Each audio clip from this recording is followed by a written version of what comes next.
Je sais bien que l'on pourrait trouver un lieu plus approprié qu'un temple bouddhiste pour célébrer le 138e anniversaire de René Guénon, en ce 15 novembre 2024.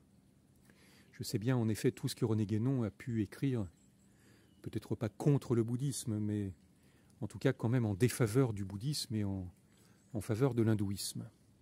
Même si Guénon est revenu plus tard sur ses assertions, il pensait effectivement que le bouddhisme était une dégénérescence de l'hindouisme. En réalité, il est à l'hindouisme ce que le christianisme est au judaïsme, c'est-à-dire à la fois une avatarisation, si je puis m'exprimer ainsi, une incarnation et une universalisation.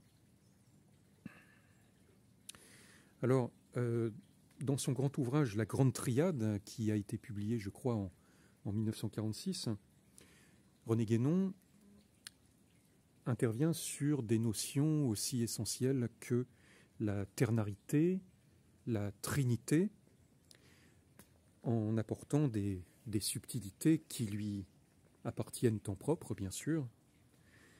On voit sur la couverture notamment ce qu'il appelle le ternaire Tao, le ciel, la terre et l'homme étant à la fois le produit des deux influences, ciel et terre, et bien sûr le médiateur entre les deux.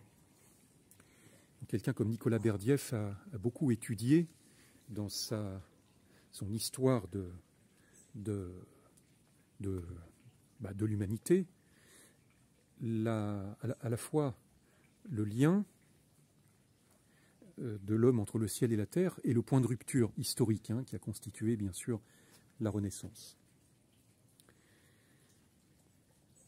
Beaucoup de gens se sont demandé pourquoi Guénon a choisi l'islam plutôt que l'hindouisme. Évidemment, il réfutait le terme de conversion.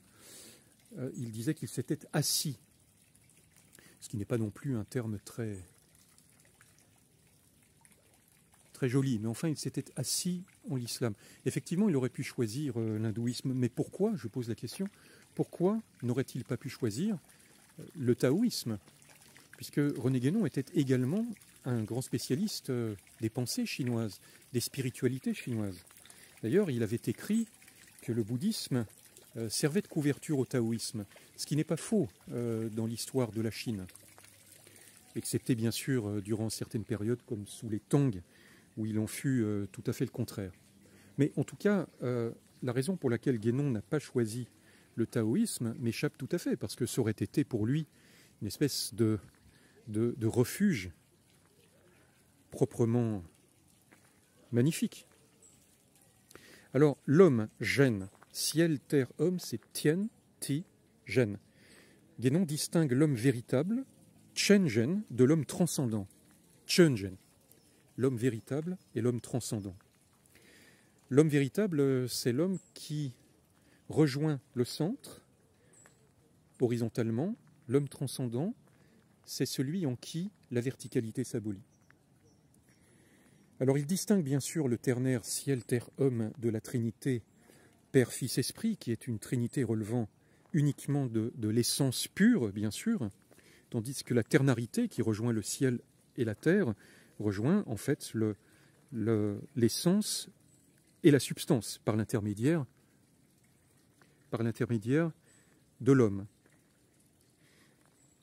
Et donc la ternarité dans le monde européen, qui est la plus à même d'être identifiée avec la ternarité Tao, c'est bien la ternarité Saint-Esprit, Vierge Noire, Christ, c'est-à-dire le ciel, la terre et l'homme universel.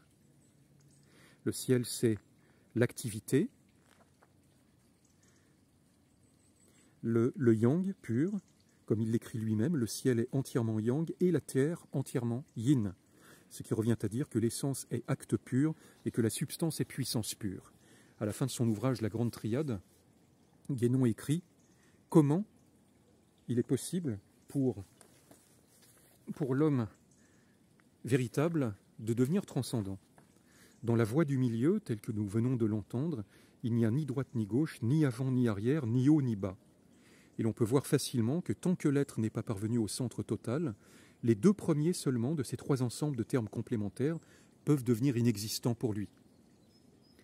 En effet, dès que l'être est parvenu au centre de son état de manifestation, il est au-delà de toutes les oppositions contingentes qui résultent des vicissitudes du yin et du yang, et dès lors il n'y a plus ni droite ni gauche, écrit René Guénon à la fin du dernier chapitre de son ouvrage.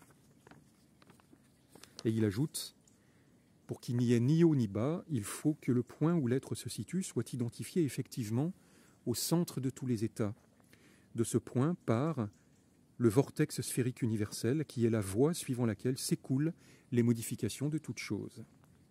C'est pourquoi, suivant la parole de Lao Tse, la voie qui est une voie pouvant être parcourue n'est pas la voie absolue, car pour l'être qui s'est établi effectivement au centre total et universel, c'est ce point unique, lui-même et lui seul, qui est véritablement la voie, hors de laquelle il n'est rien.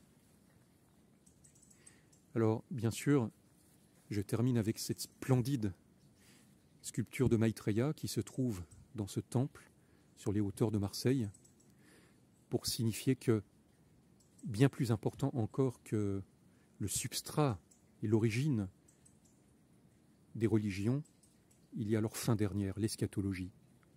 Et c'est, il me semble, avec Maitreya que nous pouvons le mieux comprendre les fins dernières du bouddhisme, qui sont évidemment tout à fait analogues aux fins dernières des religions que nous pratiquons, nous autres, Européens. Et c'est ce que Berdiev a su merveilleusement mettre en relief, lui qui s'intéressait à l'eschatologie, contrairement à Guénon. Mais nous reviendrons à Berdiev un autre jour.